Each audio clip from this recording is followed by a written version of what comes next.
so let's we'll dive into statistics then. So,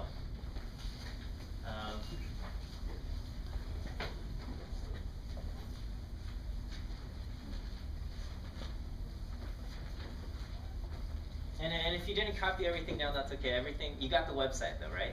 I did get the Okay, so everything I put up on the board is already up on the website, and just recapping. And then yes, I'm recording. I try to record the lectures and stuff, and I'll post those online as well.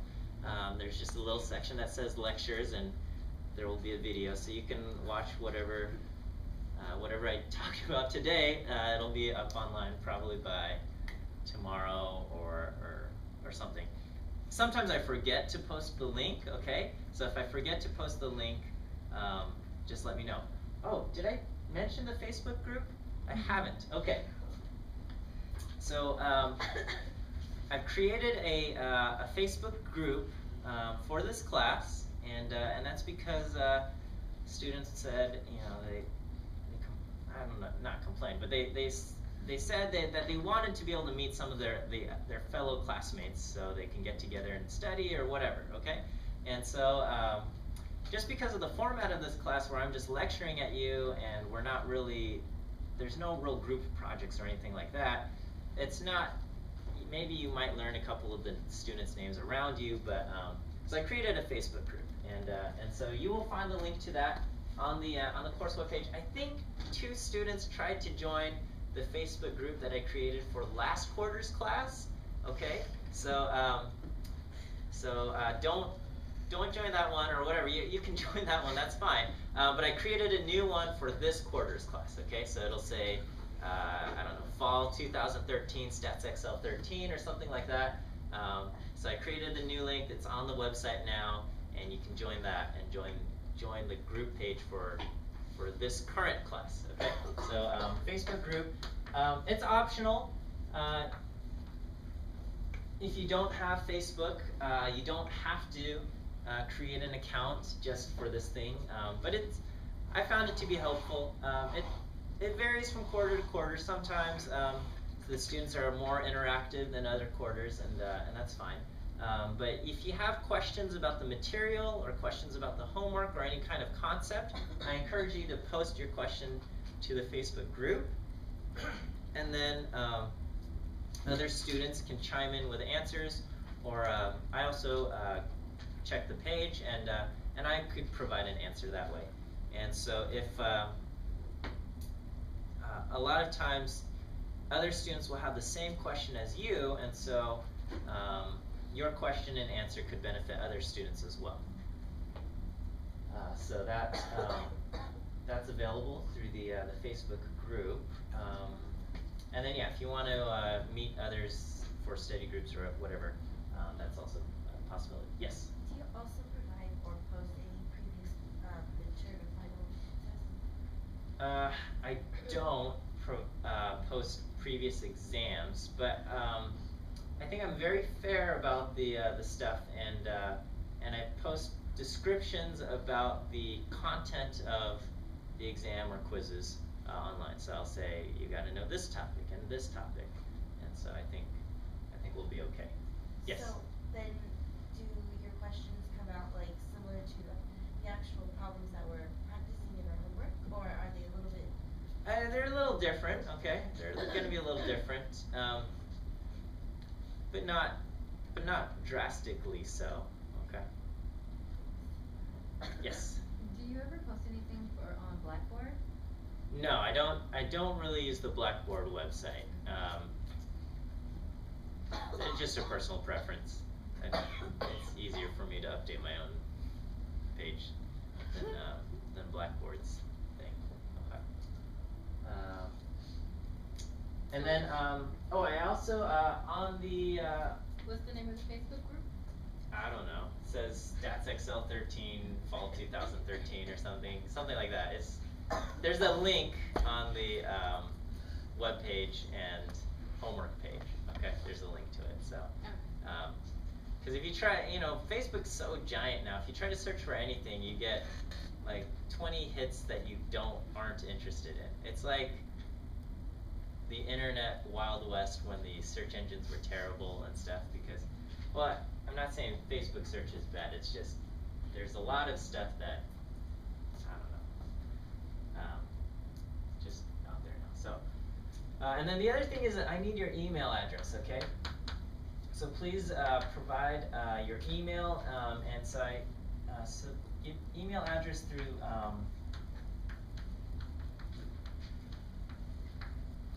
the web form, okay? So on this week's homework, there's a little link that just takes you to a little web form, and all you got to do is put in your name and email address, and that gives me your email. I know you've already given your email address to UCLA Extension, but because of their privacy policy, they're not allowed to give me your email addresses. Okay, so I have to request your email addresses directly, and then you'll give me your email address through that. And I'm only going to send you maybe 3 emails throughout the quarter, and that is basically grade updates. So after you take your midterm exam, I'll send you an email on how you did on your midterm, and then right before the final, I'll send you an email, and right after the final, I'll send you an email. So if you want your grades, then I'll need your email address. What else?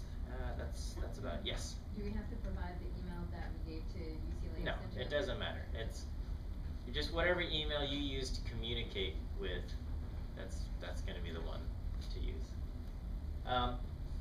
Oh, a personal announcement is that, so I try not to cancel class, okay? But my wife is pregnant and she's expecting in November, thank you. And so there is a possibility that on some unknown date in November, or possibly even earlier, or later, I might have to just cancel class with very little notice, okay? I hated when professors did that, you commute to campus and then you just find a note on the door, and that was always kind of like annoying when that happened. So I'll try not to do that, but if something happens, then that might happen. But I hope you guys will find it in your heart to forgive me. So okay, and As long that's as you name your baby after one of us. okay. Probably, maybe not, but Will you just post that on the website, like baby coming kind of thing? yeah. Well, probably. Mass text Depending on the circumstances, what happens. I'll call the school, UCLA Extension, and they'll post a note on the door if that has to be. If the baby's born fine and everything's fine, then I'll come to class. But if depending on when things happen, right? So we'll worry about that when if that even happens. So okay, but I just wanted to throw that out there. All right. Okay, so let's talk statistics. That's what this class is about, and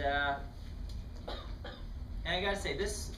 When I took this class as an undergraduate student, it changed my life literally. Okay, so I was studying engineering, and I took a statistics course, and I loved the subject. Okay, and here I am pursuing a higher degree in statistics, and I don't know what I'm gonna do, if I'm gonna become a teacher or go in industry or something. But basically now I'm here doing this. So I love the class, and I hope you guys at least enjoy the class. Okay, maybe some of you will love it, maybe some of you won't, but I hope you will at least develop an appreciation for the subject, and I think it'll be good. So all right, so let me just start off with well, why do we bother studying statistics?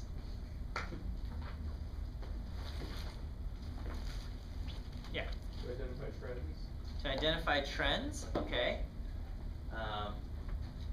You want to elaborate a little bit more about that? To see if you have a set of data to see if something's actually happening. Or Okay, yeah, okay, to see if something is happening in our data. Okay, that's a very good answer. Okay, so well, why do we study statistics? Okay, so my basic answer for why we study anything, okay, so why would we even bother going to school, going to college, taking any class whatsoever, is, well, learning and education helps us understand the world around us.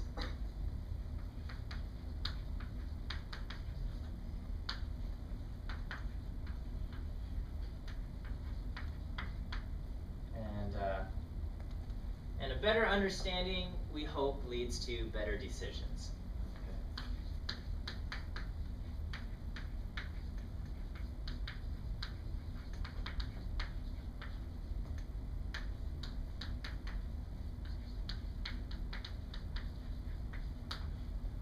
Okay, so that's why we study any subject. So every subject you study should probably contribute towards this end. So what does statistics have to offer to help us understand the world around us? Okay, so statistics allows us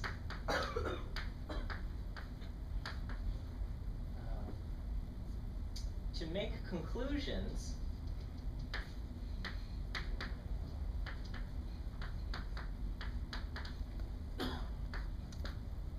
based on limited data.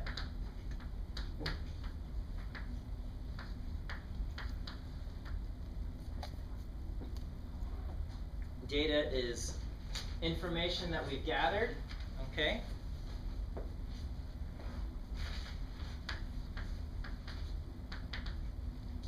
Is gathered information.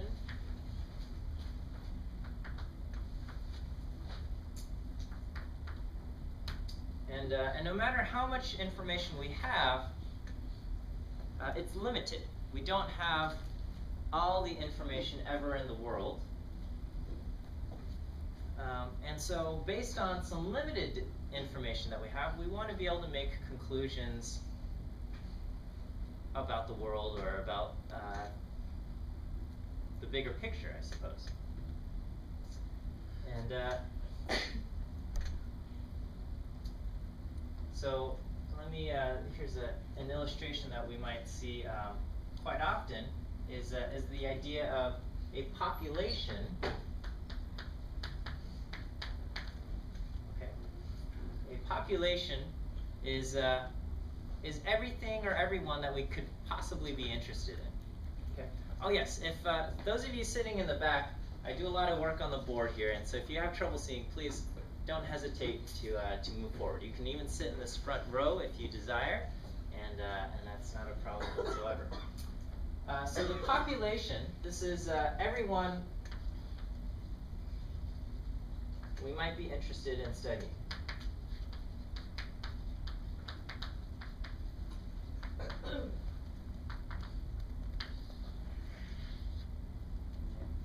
So it could be the population could be all Americans. Okay, everybody living in the United States, so all 300-something plus million people. The population could be, you know, maybe you're just interested in people with diabetes, okay? And then so your population would be everybody who has diabetes. It could be maybe the subjects that you're interested in are, you know, senior citizens over the age of 65 or something like that, okay? And that would be your population. It's every, you know, whatever group that you're interested in, the population is everybody that you could possibly be interested in, okay? Now, if we had unlimited resources and unlimited time, we would study everybody, and then we could understand something about the entire population. But we don't have the resources to study everyone in the population. So maybe we define the population as all senior citizens. So maybe you're making some policy changes to Medicare or something. Okay, so this might affect everybody in Medicare, and so your population would be everybody who's eligible for Medicare, and ideally you could study every single person, but that's just too many people, and so we can't study everyone. It's too expensive, or just not possible to study everyone. So what we have to do is we study a group that's taken from the population, and that group is called a sample. Okay.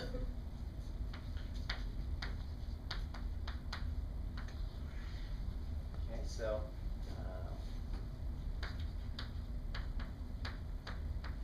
we cannot study everyone in the population.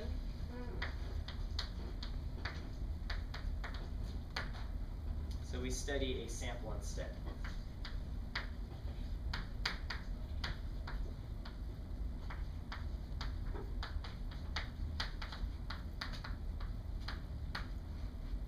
So maybe there's, 5 million people in the population, and we can't study everyone in the population, so we take maybe 1,000 random people, 1,000 people selected from the population, and we're going to study those 1,000 people instead. And what we're hoping is that the conclusions that we make based on our sample can then be generalized to the population. Okay?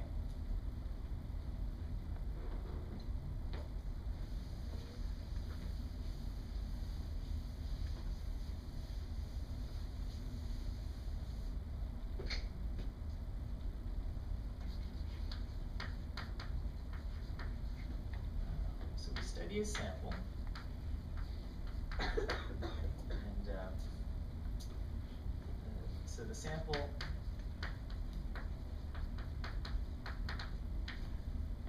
a smaller group of individuals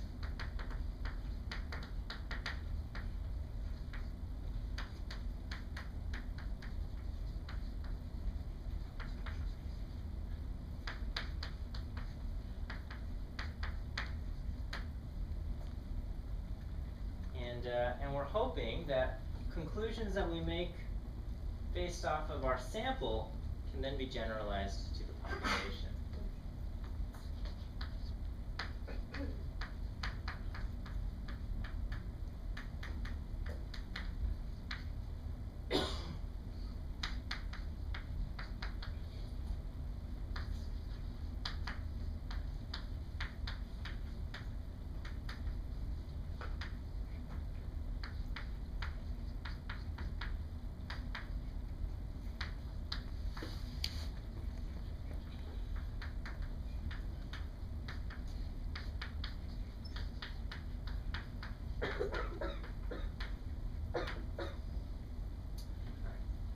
Okay, so in order for us to then make conclusions on our sample and then generalize them back to the population, okay,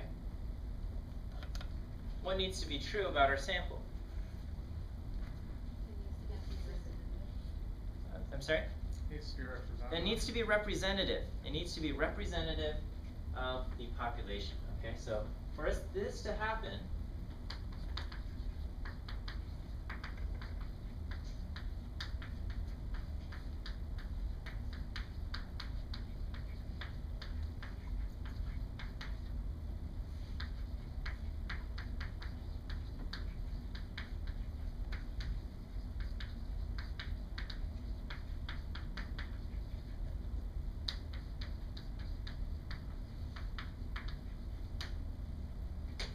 so our sample needs to be representative.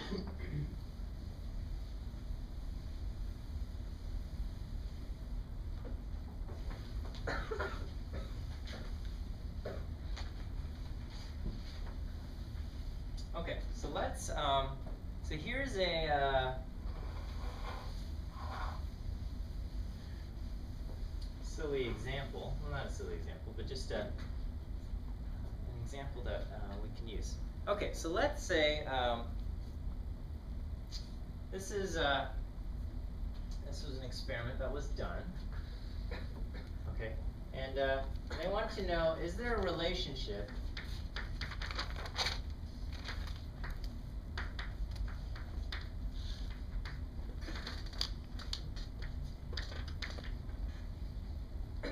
between exposure to bacteria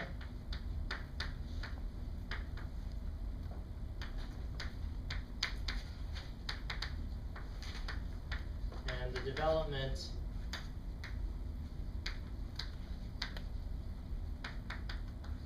of liver tumors in mice?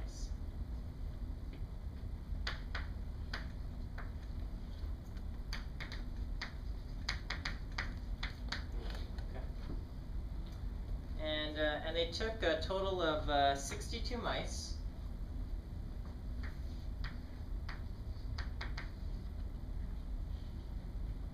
And they exposed some to bacteria, E. coli bacteria, and others they kept in a sterile, germ-free environment.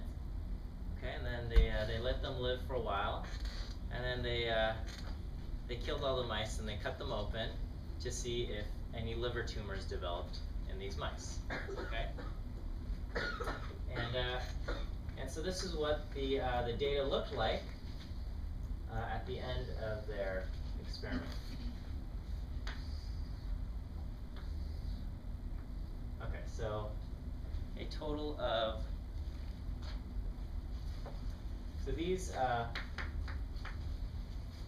so 13 mice were exposed to E. coli, and 49 mice were kept in a germ-free environment.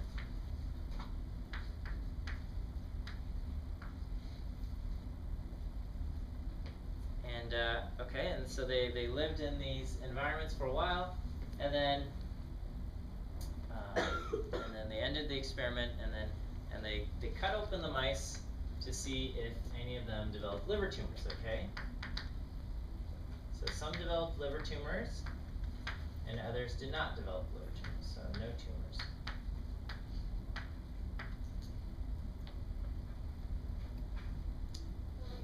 And of the 13 mice exposed to E. coli, 8 of them developed liver tumors, and 5 did not. And over here, 19 in the germ-free environment still developed liver tumors anyway, and 30 did not.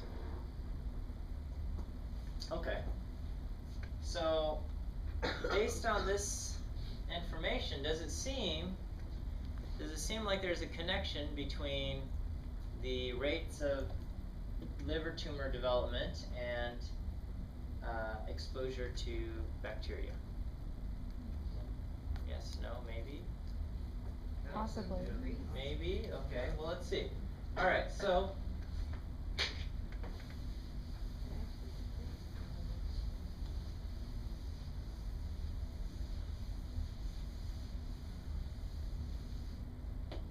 so for the E. coli, the mice exposed to E. coli,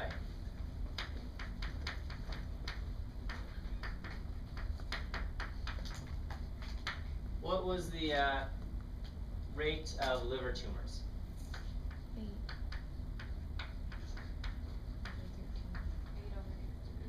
Yeah, so there, 8 mice developed liver tumors out of a total of 13. And so that's like 61.5%. Okay.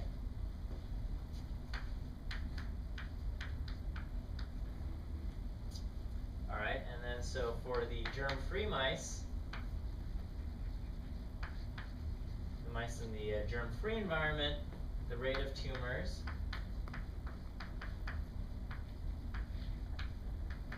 what was that? Yeah, okay, 38.8%, is that right?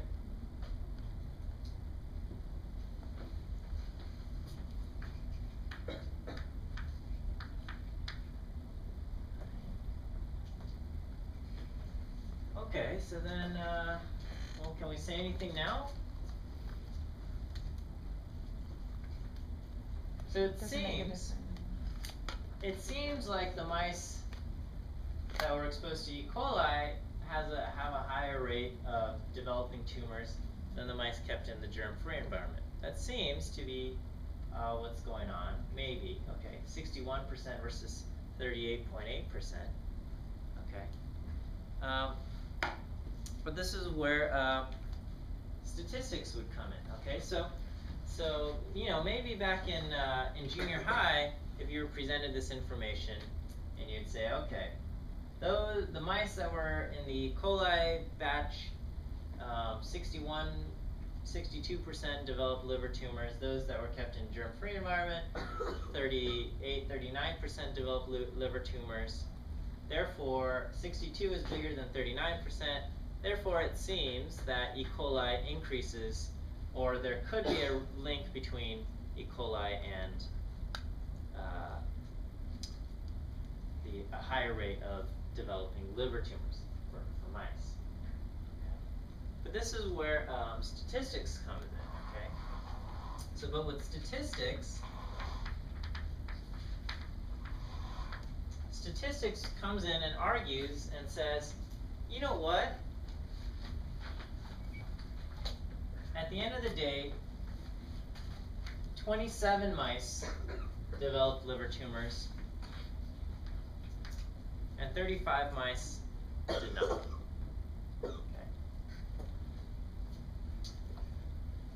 Okay. If I have if I were to take a deck of cards, okay, and say, and take a total of 62 cards, and on some of these write liver tumor, and write liver tumors on 27 out of the 62 cards, and write no liver tumors on 35 of these, okay,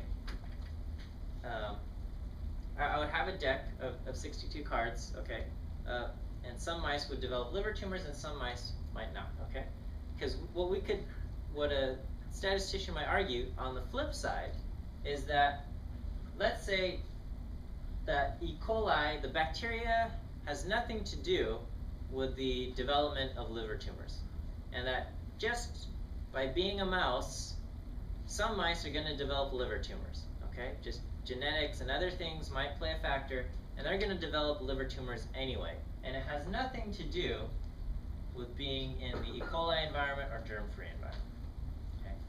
And so therefore, I'm going to have 62 mice, 27 of them are going to develop liver tumors, and 35 will not. Okay? I could then shuffle this deck of cards, and I can deal them out into two piles. And in one pile I'll deal out 13 cards, and in the other pile I'll deal out 49 cards. Okay?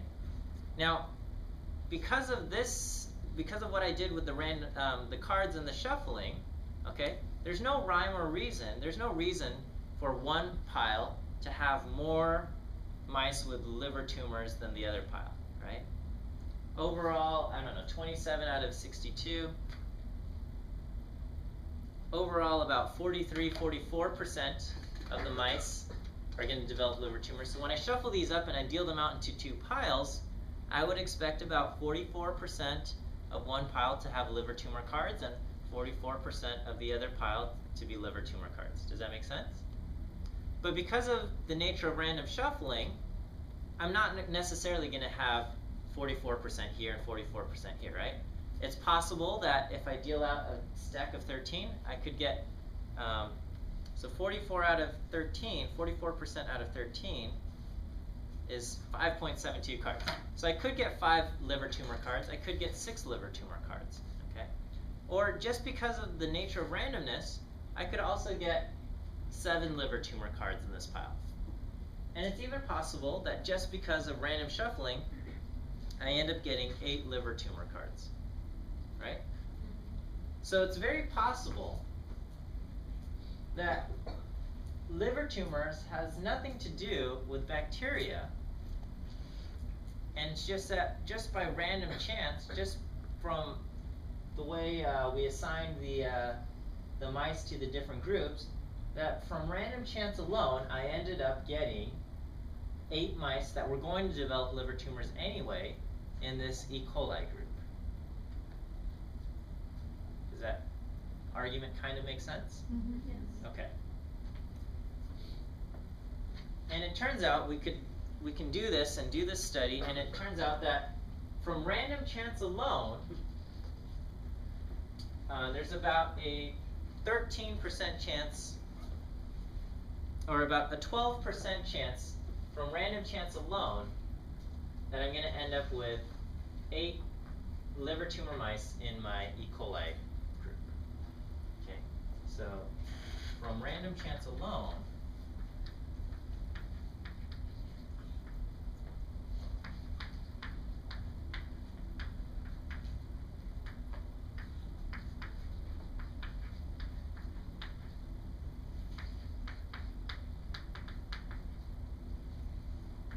eight,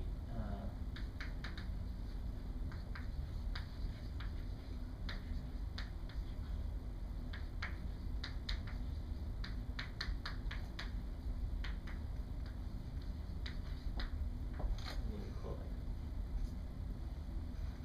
So you divided 8 by the total? I didn't do any, this 12%, or from random chance, okay, and that probability is 12%.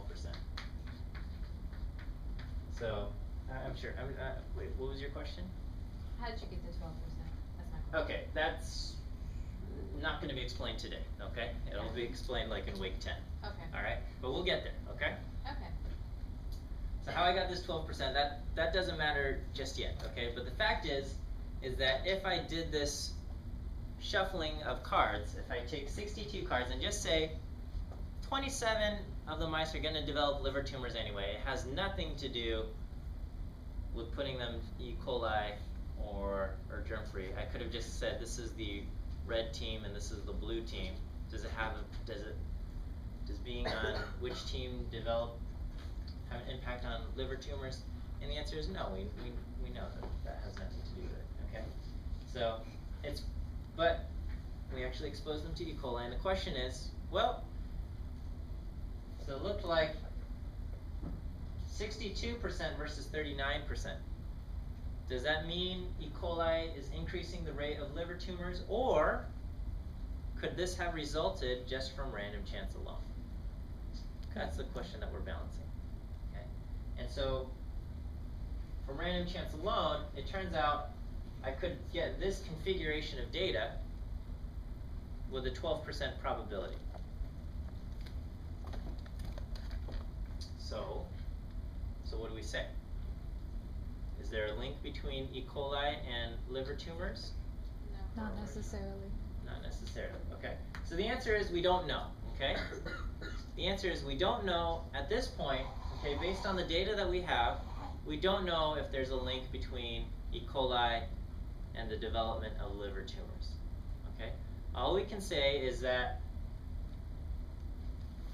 this 12% probability is a little bit too big for me to ignore, okay? I'm not comfortable ignoring this. So I cannot eliminate the possibility that more of the E. coli mice develop liver tumors, okay? It's possible that more E. coli mice develop liver tumors just from random chance alone, okay? And I'm not comfortable with ignoring that possibility. Yes? Is there a percentage of random chance that's low enough that we do ignore, or is that to be covered later? Yeah, that will be covered Okay, later, never mind. right? Sorry. Okay. Yes, but that's where we're going, okay? So this is just kind of a preview of where we are headed in this course of statistics. Now, we first have to talk about data and describing data and learning about probability and all of this stuff, but it's all going to come together maybe around week 6, week 7, and we're going to start doing these analysis of tests and stuff, okay? So that's kind of a preview of where we're headed in the course.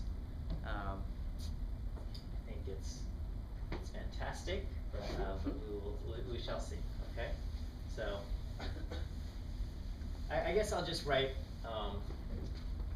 the conclusions right now, or kind of what we're going to say for this thing, and then maybe you'll remember later on. We'll say, okay.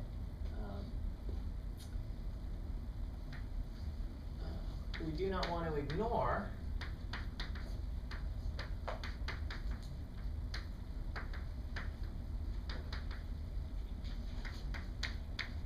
the possibility that our data could be the result of random chance alone.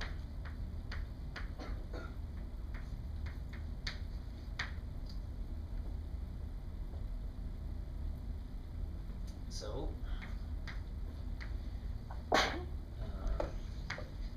we do not conclude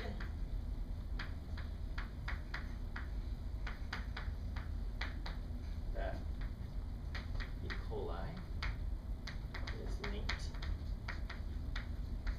to higher liver tumors,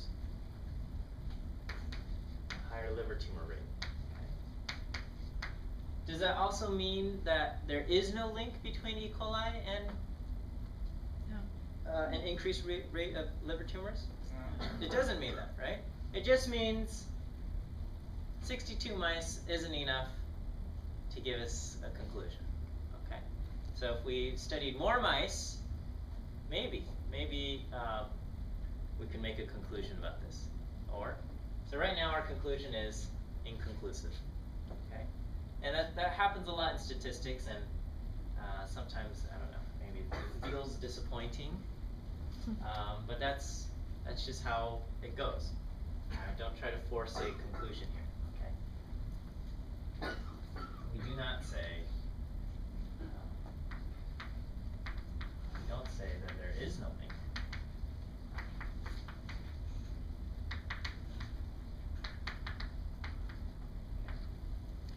So, no evidence for a link doesn't mean there's evidence for no link.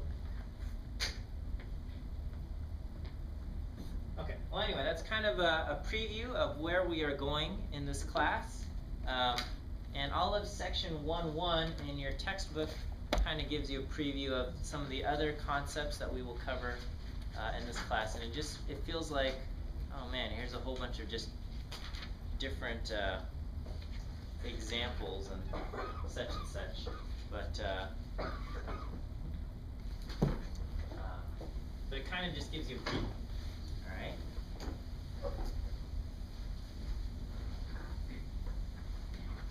In this example, what was our population? What is the population? The rats. Oh, mice.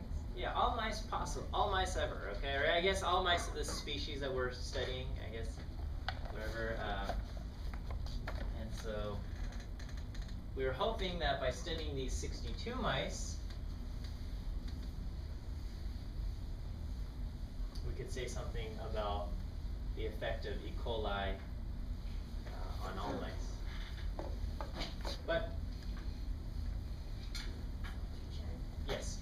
When you say that though, would you have to be more specific to say mice with no tumors, or does that not matter? It's not that our population is mice with no tumors, because prior to the experiment, we just took mice, okay?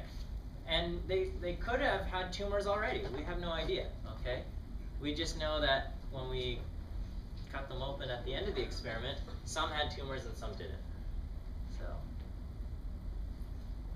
it's not, I don't know if mice have feelings, but I guess it's not fun being a lab rat.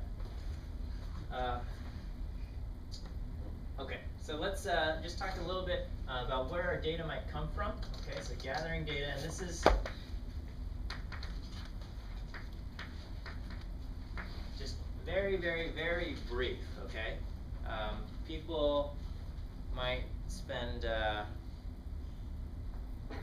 you can take an entire course on gathering data, and you can dedicate your life to proper methods for gathering data.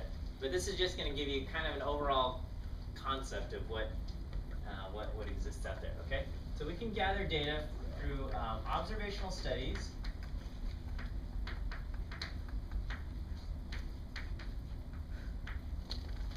or experiments.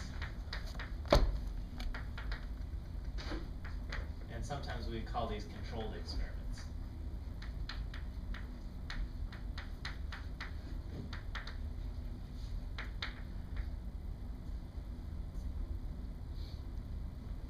Excuse me. And so, an observational study, we just observe, okay? In an observational study,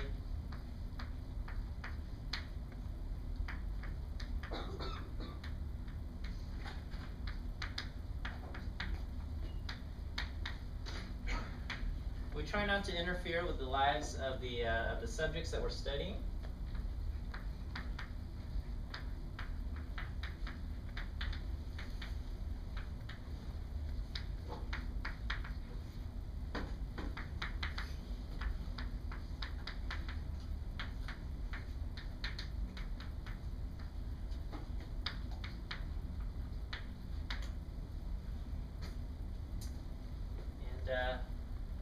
But the thing about observational studies is that we cannot make cause and effect conclusions from them.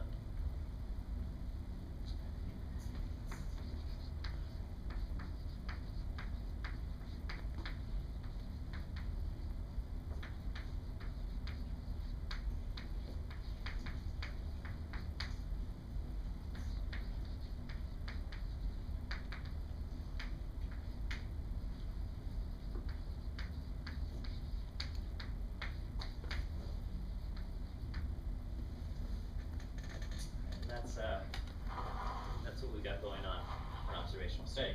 On the other hand, we can do an experiment or a controlled experiment.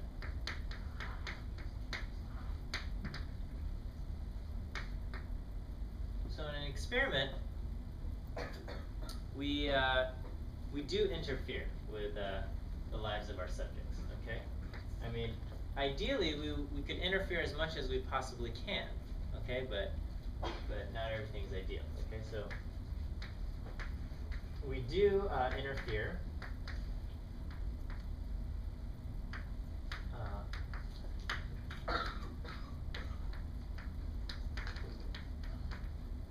With our subjects' lives.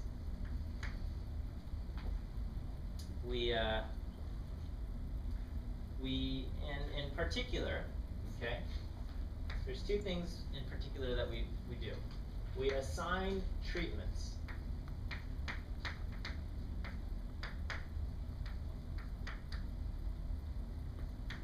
Okay, and treatments are sets of conditions that distinguish one group from the other.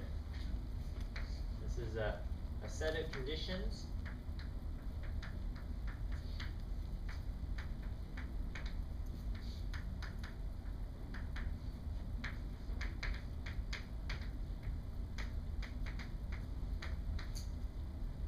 distinguishes one group from another. And on the other hand, we would also try to control as many other aspects of variation, if possible.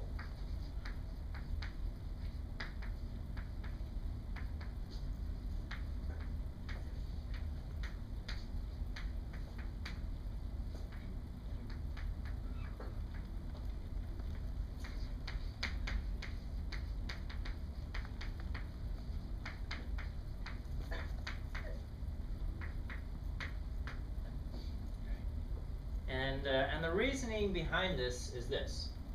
Okay, maybe we want to know if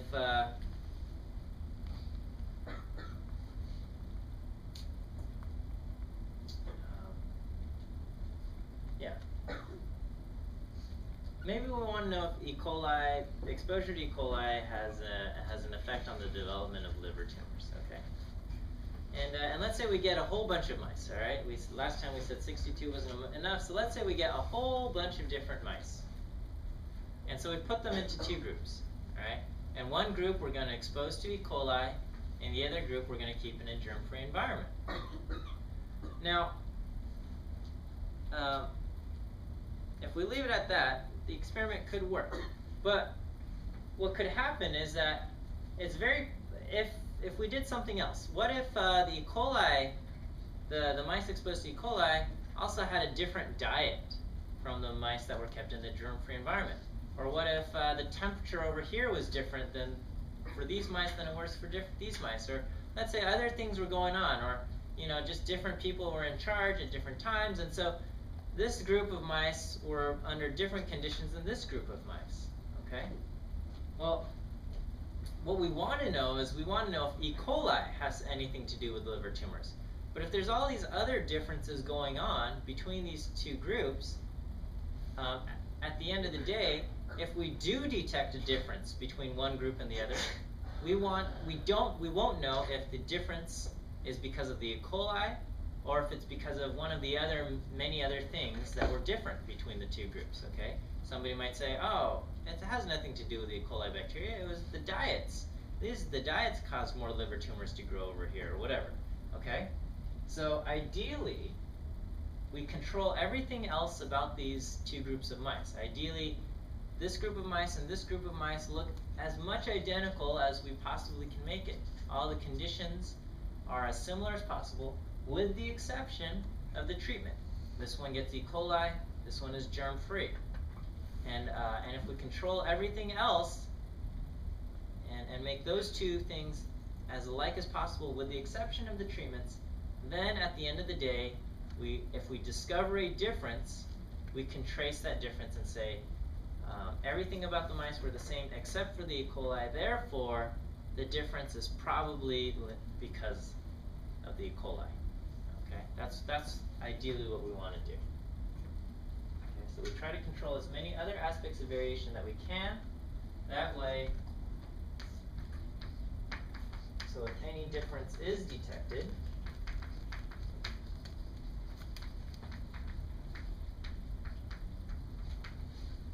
between groups,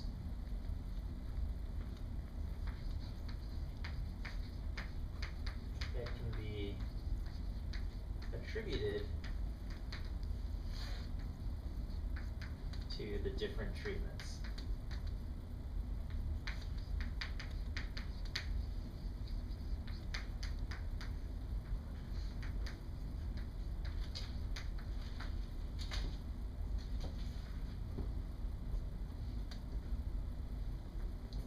Does that make sense?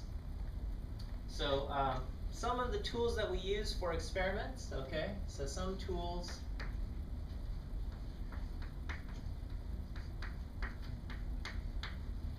is, especially for people, we use blinding, okay? We try not to let the people know which treatment group they're in, because the mind is a powerful thing, and if you are expecting a certain outcome, then sometimes you can affect that change. And so we use blinding, and if you're using a drug, in order to do blinding for usages of drugs or whatever it might be, you might need to use a placebo. Okay. If you're going to try to keep the researcher who's doing measurements or anything like that, you might also do double blinding, etc., etc.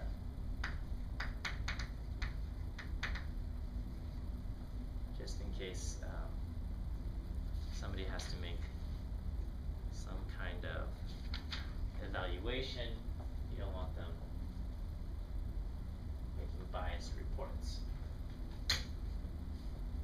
Alright, okay, you got to do some reading. It talks about some of these concepts in a little bit more detail.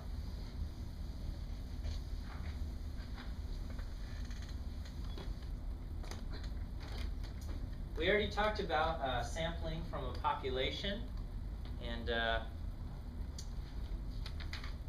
selecting in order, and we said we want a representative sample, right? So we always want our samples to be representative of our population.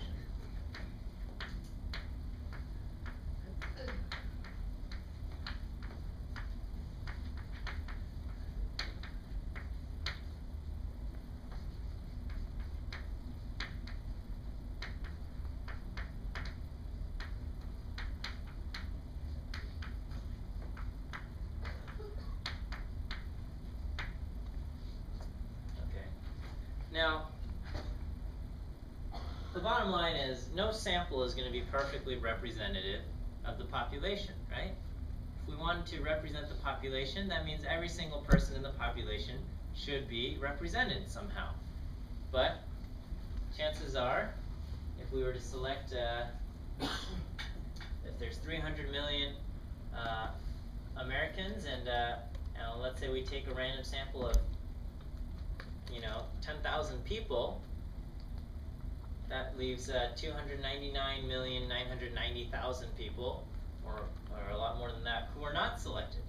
And those people are not technically represented in the sample, but ideally, somebody who might stand in as a, quote, substitute for that person might be selected. So what does it mean to be representative? Okay, well that's a tough question to answer. But one way we try to get representative samples is through random sampling. Okay, so we try to get.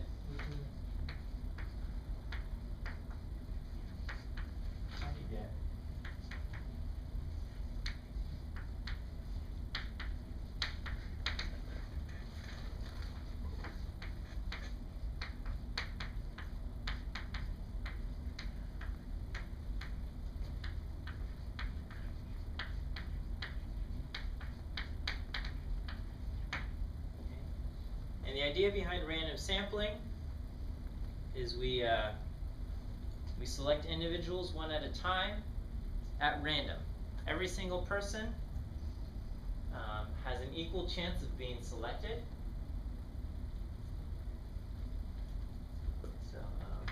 So we call this simple random sampling.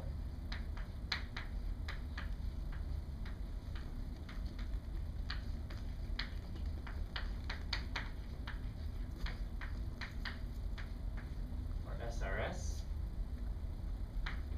and that is select individuals one at a time at random. Okay, every person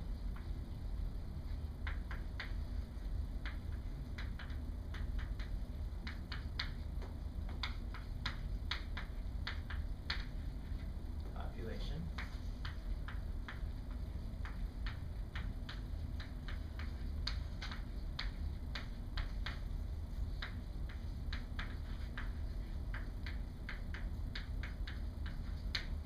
Being selected. Okay. So how can we pull off, how do we do simple random sampling?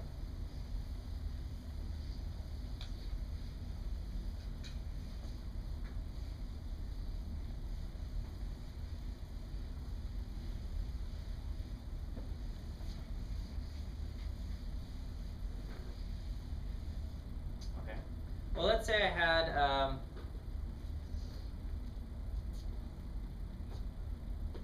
I don't know, some kind of a case, and I've got mice in there, right? So let's say I've got 30 mice running around in some, I don't know, what's it called? Cage. Okay. 30 mice running around in a cage, and I want to randomly select 5 mice. How can I do this? You pick 5 mice.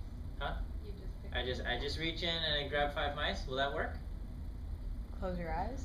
Okay, I close my eyes, I reach in and I grab 5 mice. Yeah. That'll work? You can shuffle them around a little bit. Okay, I mix up the cage, I shake up the cage, get them angry. No, that would not work. Why would closing my eyes, reaching in, and grabbing 5 mice not work? Okay, well, the reason why that's not going to work, okay, is so I want to somehow get mice that represent the entire cage of 30 mice, okay? When I reach in and I grab a mice that way, I am more likely to select slow mice. I'm more likely to select mice that are not afraid of humans or hands or things coming out of the sky reaching down to grab them, okay? I'm less likely to select the nimble mice or whatever, okay? So closing my eyes, that could help, okay? But I'm not going to get a representative sample, okay? I'm more likely to select the slow mice in that type of situation. So sometimes we think oh, this is just random, it's not really random, okay? Maybe if we were talking about a bag of marbles, I could just mix up the bag of marbles, and the marbles aren't going to run away when I try to reach down and grab them. Yeah, then I could close my eyes, reach into the bag, and grab some marbles that way. Yeah, then I'll get a simple random sample. But living mice, it's probably not going to happen. So if I wanted to do a simple random sample for the mice, at one point I'm going to have to number every single one of them, 1 through 30. Okay? And then I can go over here, take marbles or ping pong balls and write 1 through 30 on the ping pong balls, randomly select 5 ping pong balls, and then pick those, the equivalent mice that way. That could work. Or I could use a computer, some kind of computer algorithm, to randomly select 5 out of those 30 numbers. But probably for the mice, I would need to number off the mice and then randomly select 5 of them somehow. Okay.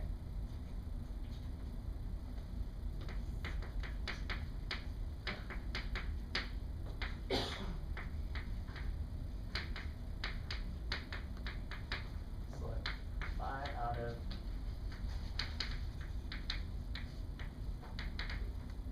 3 mice. Okay. So we would have to number all the mice 1 to 30, then randomly select numbers.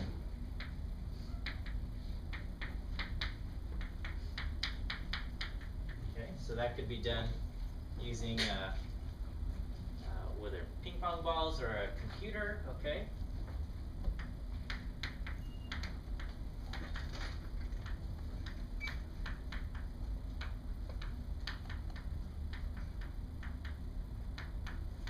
Or any other random method, okay? And then select the mice.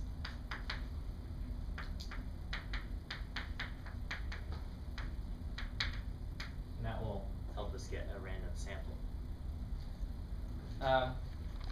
What if we want to do simple random sampling for the city of Los Angeles? How can I do this? Yeah.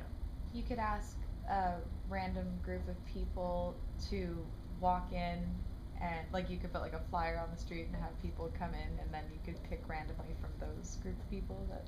Okay. So let's see. But then it would be people who are prone to want to do scientific experiments. Yeah, so example. So random sample from LA.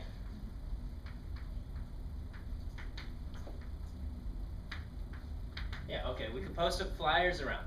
But we'll only get people who are able to read the flyer, okay? So if we post it only in English, we're only going to get people who read English, okay? Okay, so we can try to say, oh, okay, well, let's do English and Spanish. Okay, then we'll only get people who speak English and read English and Spanish, and we're going to be missing a lot. You can't possibly make a flyer that's going to have every single language spoken in LA. Or we could do that, and then we'll only get people who bother reading flyers with every single language posted in LA, okay? So a flyer is not going to give us a random sample, okay? Someone might say, oh, well, let's use the phone book, okay? Well, back in the day, the phone book was a little bit better, but it was still not good because not everybody's listed in the phone book. Who here is listed in the phone book? Probably like, I don't know, not very many of you, okay? Yeah, some of you are listed in the phone book, but a lot of you are not, okay? Yes, are you raising your hand to say? Yeah, so how are telemarketers? How do telemarketers get your phone number if you're not listed in the phone book? Every single time you type your phone number in something, someone's getting it in some file. Sometimes. I mean, that's possible, but that's probably not how, actually. Telemarketers use a robot, and the robot just dials random numbers. It literally just says, oh, here's area code 818. I'm going to start dialing numbers. 1, 2, 3, 4, 5, 6. 1, 2, 3, 4, 5, 7, or whatever. Okay, however numbers there are in the in your phone, it just dials out random numbers, and then if a lot of times the phone will it'll get no no signal or nothing. And then when it rings, it waits to see someone pick up, and then when it picks up, you'll hear it click on the thing, and it'll say, "Oh, we found you somebody," and then it says, "Are you interested in whatever?" I don't get that many telemarketer calls anymore, but that's what they used to do. Okay, so they use random phone numbers. Okay, so we could try to do something like that, but we would get only people who have telephones. Okay, which is What about using social security? we would only get people who have social security numbers, okay? And in Los Angeles, there's probably a lot of people who don't have social security numbers, and there you might argue, are they part of the sample that we want or we don't want, but yeah. Like something like census? Okay, so yeah, we could try to, if the Census Bureau releases their information on everybody they have. But then it's only people who sign up for the Yeah, census. and it's Some only don't people do who it. responded to the census, okay? So we're kind of getting, basically, There's it's- no way. yeah, to get a truly random sample from Los Angeles, it's practically impossible, okay? So anytime you've got a big thing, it's practically impossible to get a truly random sample. So true random samples are practically impossible.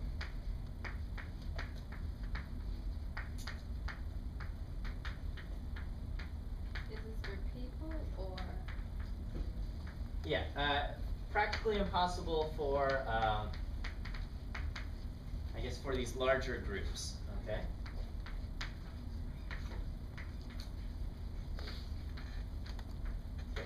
Because in order to do a true random sample, it requires what we call a sampling frame, which ideally is a list of every single person in the population, okay? Or every single, whatever you're studying in the population, you need a sampling frame that lists off every single one, okay?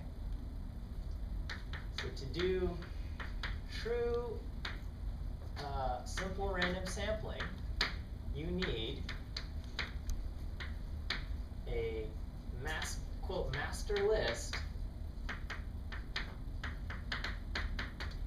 of everyone in the population.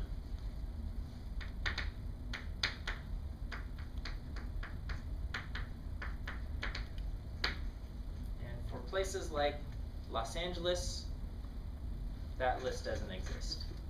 Okay.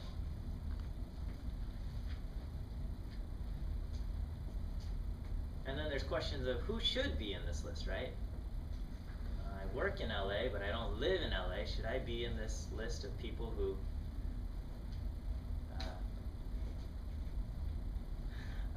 should be included or whatever? Okay, there's all sorts of stuff. So you would need a master list of everyone in the population. Okay, that's called the sampling frame.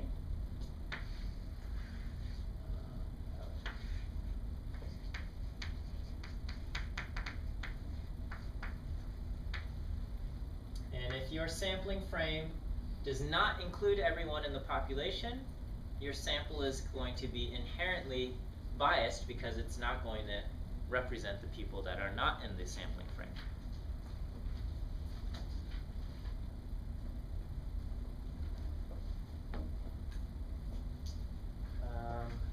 Okay, master list area in the population. Okay, and then you then select randomly.